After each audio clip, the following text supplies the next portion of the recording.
जय यीशु सभी को हैप्पी ईस्टर। लूका सुसमाचार 24वां अध्याय 1 से 12 तक। वह यहाँ नहीं है। तुम जीवित व्यक्ति को मृतकों में क्यों ढूंढ रही हो, परंतु जीवित हो उठा है। स्मरण करो, उन्होंने गलील में रहते हुए तुमसे क्या कहा था, मानव पुत्र का पापियों के साथ सौंपा जाना, क्रूस पर चढ़ाया जाना और तीसरे दिन जी उठना अनिवार्य है। यीशु का पुनरुत्थान हमारे बीच में है। यीशु का पुनरुत्थान को आज हम समझ पा रहे हैं। यीशु का पुनरुत्थान को हम आज उल्लास के साथ मना रहे हैं। मृतकों के बीच में आप क्यों ढूंढ रहे हो, वो यहाँ नहीं है, वो जी उठा है। आमीन। हम अपने परमेश्वर को हमेशा क्या औदा देते हैं? क्या हम अपने खाली स्थानों पर या खाली बंजर जगहों पर परमेश्वर को ढूंढते हैं? ये तो समझो कि परमेश्वर हमारे लिए जी उठा है, वो हमारे संग है हमेशा। हमारे जीवन में उसकी आत्मा की शक्ति है हमारे साथ, वो हमको मानना जरूरी है। हम जिस परमेश्वर को विश्वास करते हैं वो जीवित परमेश्वर है, वो पुनरुत्थान का रास्ता है। जो कोई उस पर विश्वास करेगा उसके जीवन में भी पुनरुत्थान होगा। स्त्रियां उनकी शरीर ढूंढते हुए आई, लेकिन दो दूत उनसे बोले वो यहाँ नहीं है, वो जी उठा है, वो जीवित परमेश्वर है। इसलिए हमें उसको पर्व के तरह मनाना जरूरी है।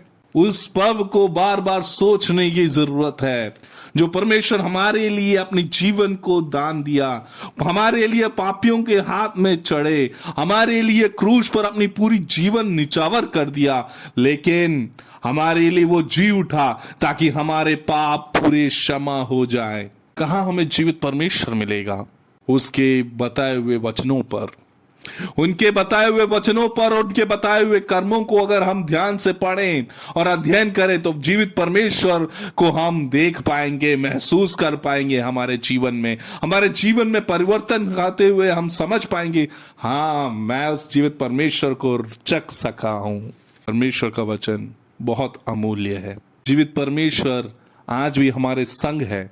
वो उनके वचनों से और उनके अनुभव से हमको व्यतीत होता है। हमारा जीवन में जो हम व्यतीत करते हैं एक्सपीरियंस, परमेश्वर का वचन को समझने वाला, वो परमेश्वर के वचन को बांटेगा, तब उस अनेक के जीवन में परिवर्तन लाता है। अनेक के जीवन में जो परिवर्तन आता है तब उसको हम मनाने में उसको बोल सकते हैं, हाँ, मैं परमेश्वर का पुनरुत्थान को आनंद पूर्व मना रहा हूं, एक पर्व के जैसे मना रहा हूं। एक पर्व जैसे मनाना मतलब मैं परमेश्वर के वचन को 10 लोगों को सुना सकूंगा या 10 लोगों को सुना पा रहा हूं, तब वो पर्व के जैसे मना पाते हैं।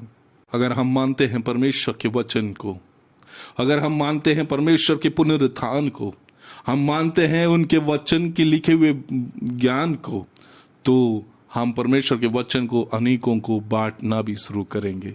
जब हम परमेश्वर के वचन को अनेकों को बांटेंगे तब एक उल्लास का माहौल बनेगा।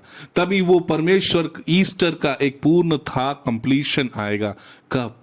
जब हम परमेश्वर के वचनों को पुनरुत्थान का मौका देंगे। आए हम और आप, परमेश्वर हमारे लिए जान दिया, निछावर किया अपने जीवन को, उसके बाद जी उठा, यह कहते हुए आज से मैं तुम्हारे पापों को क्षमा करता हूं। जो कोई मेरे ऊपर विश्वास करेगा वो अनंत जीवन पाएगा। जो कोई मेरे वचनों को ध्यान करेगा वो अनंत जीवन पाएंगे। ईस्टर के इस समय आए हम अपने आप को परमेश्वर के लिए पूर्ण रूप से समर्पण करें और उस परमेश्वर को, जीवित परमेश्वर को अध्ययन करते हुए, आराधना करते हुए अपने जीवन को आगे बढ़ाएं और हमारे जीवन से अनेकों को उस परमेश्वर, जीवित परमेश्वर का प्रकाश को प्रदान कर पाएं। उसके लिए हम और आपको परमेश्वर अनुग्रहित करे। आमीन।